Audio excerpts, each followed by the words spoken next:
আসসালামু আলাইকুম, কেমন আছেন সবাই? আমি আলহামদুলিল্লাহ ভালো আছি। আশা করি আপনারা সবাই ভালো আছেন। চলে এলাম একটা ভিডিও নিয়ে। আজকে কিচেনে ঢুকে কি কি রান্না করলাম। সর্বপ্রথমে লতি কুটতেছি। লতিগুলো এত মোটা আমার একদম ভালো লাগেনি। বাজারে আজকে চিকন লতি পাওয়া যায় না। তো এই লতিগুলো আমার পছন্দ না, তারপরেও নিয়ে আসতে হয়েছে, কি আর করা। কেমন আছেন আপনারা? আমার ভিডিওগুলো একটু বেশি বেশি দেখবেন, কমেন্ট করবেন। আমাদের গ্রামে যে এই লতিগুলো জঙ্গলে হয় চিকন চিকন, ওগুলো সবচেয়ে বেশি মজা রান্না করলে। শুটকি বলুন, চিংড়ি মাছ বলুন, ইলিশ মাছের মাথা দিয়ে বলুন। তো এগুলো কুটা হয়ে গিয়েছে, ছোট ছোট করে নিলাম। এবার আমি শুটকিগুলোকে একটু হালকা সিদ্ধ করে নিলাম পানি দিয়ে। এবার সব মশলাই দিয়ে দিচ্ছি। যেহেতু নতুন করে বলার কিছু নেই, আমার রেসিপিগুলো অনেক দিনেরই, আমি অনেক আগ থেকে রেসিপি দেই।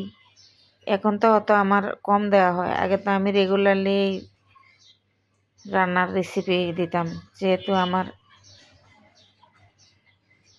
ইউটিউবটার নামই হলো হাসিনাস কিচেন, তো অনেক দিন পর্যন্ত আপনাদের সাথে ভিডিওগুলো আমি শেয়ার করে এসেছি।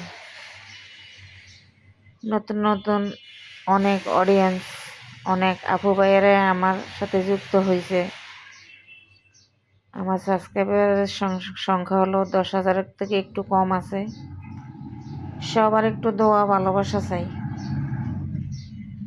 দেখবেন আর কমেন্ট করবেন। একদম শুকিয়ে নিব, একদম পোড়া পোড়া করে নিব, না হয় বাচ্চারাও খেতে চাইবে না।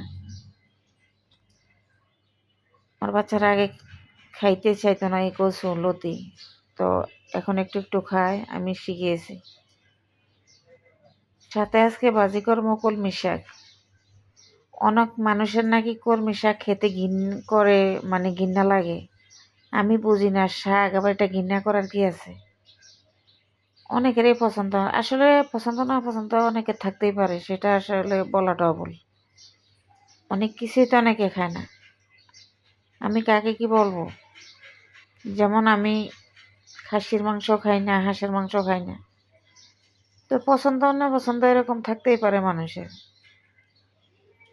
একদম সময় লাগে না কলমি শাকগুলো রান্না করতে, মনে হয় 5 মিনিটেই হয়ে যায়। একটু হালকা সেদ্ধ করে নিয়েছি, এখন তো বাগার দিতে হবে। আর ওটা কথা, সয়াবিন তেলের যে পরিমাণে সবাই বলতেছে না খাওয়ার জন্য, কোলেস্টেরল, তো এগুলোকে একটু পেঁয়াজ রসুন দিয়ে বাগার দিয়ে নিচ্ছি। এগুলোর সাথে যদি শুকনো মরিচ দেয় তাহলে কিন্তু খেতে ভালো লাগে। আমি আজকে শুকনো মরিচ দিচ্ছি না, কাঁচা মরিচে দিয়ে দিলাম। তো কেমন হলো ভিডিওটা অবশ্যই একটু জানাবেন, আর সবাই একটু দেখে কমেন্ট করবেন। ভিডিওটা এই পর্যন্তই ছিল। ভালো থাকবেন, সুস্থ থাকবেন, আমার সাথেই থাকবেন। আল্লাহ হাফেজ।